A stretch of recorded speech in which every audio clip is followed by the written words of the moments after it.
तो ये कानून करता क्या है, इन गरीबों के साथ ऐसे क्यों करता है? देखिए, गरीबों के साथ क्यों करता है इसका कोई कारण नहीं है।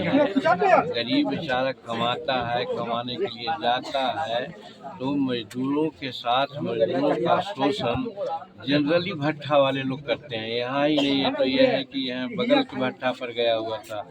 लोग जाते हैं दूसरे जगह, तो पंजाब जाते हैं और हरियाणा जाते हैं, वहाँ इन लोगों को पैसा बताइए 6,000 रुपया में 600 रुपया में 1,000 ईंटा पराने का जो मामला है, ये भी शॉर्ट मजदूरी मिली है।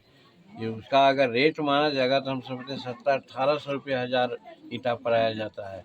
तो एक तरह से वो मारा तो मजदूरी कम दिया, तो कम मजदूरी का केस होना चाहिए। वो नवल सिंह जो इसका प्रोपराइटर है, और जो आदमी यहाँ से ले के गया, अब बताइए यहाँ का कोई ठेकेदार मानता है वो नहीं कमाता होगा, उसको निश्चित रूप में सब उसको कमीशन देता होगा, और वो आकर ले गया और जब लड़ाई हुई कुछ बात के लिए, तो उसके बाद ये तो नहीं होना चाहिए। लड़ाई है तो लड़ाई है, लेकिन उसी ने शायद मरवाया है या मारा है, इसका पता तो पुलिस को चाहिए पता लगाना। आज तक पुलिस 9 तारीख को FIR हुआ है, आज 9 दूनी 18 19 दिन हो गया।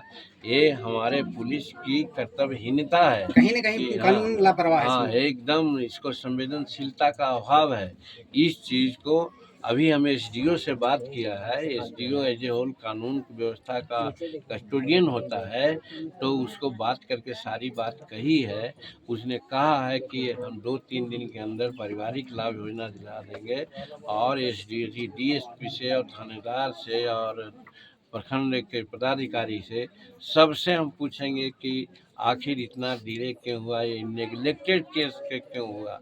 तो ये है, और गरीब तो बेचारा पेट पालने के लिए कहीं कमाने ज़्यादा ही है, मजदूरी कोई कम देता है तो उसका शिकायत होने पर कार्रवाई होती है।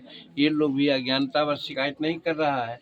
हम कहना चाहते हैं कि 600 रुपया 1,000 ईंटा पराई कहीं नहीं होती है, वो कम से कम 17-18 सबसे बड़ा सौ समस्या है है। ये जिनके पास छोटे बच्चे हैं, इनकी हाँ। पढ़ाई लिखाई और हाँ, वो है, वो हम इसके बारे में आप क्या कहेंगे? अपना स्तर से आपके सामने अभी हम बोले हैं कि छोटे बच्चे 5 वर्ष से ऊपर के जो हैं, अगर 2 बच्चे 3 बच्चे होंगे, उनको चूँकि शेड्यूल कास्ट के हैं, महादलित के हैं, तो यहाँ आवासीय विद्यालय है, चाहे मनफर में है, चाहे गोपालपुर में है, चाहे मटियानी में है, चाहे महाकार में है, उन कहीं भी इन दोनों तीनों लड़कों का नामांकन हम करवा देंगे, ताकि खाना पीना कपड़ा लत्ता सब मिलेगा, और वो मैट्रिक+2 तक के वहाँ पढ़ लेगा।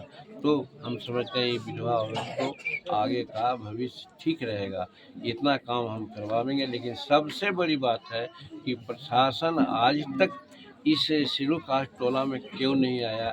मृत्यु हो गई, हम कहना चाहते हैं कि अगर ये दूसरे कास्ट के साथ बात होती तो हर तरह का कार्रवाई होती, पुलिस आता और जाता, ही सब होता। ये सिर्फ मुहैया मुसर समझ करके लोग नहीं किया, ये बहुत बहुत आपत्तिजनक बात है। इसको हम आगे लेवल तक भी ले जाएंगे।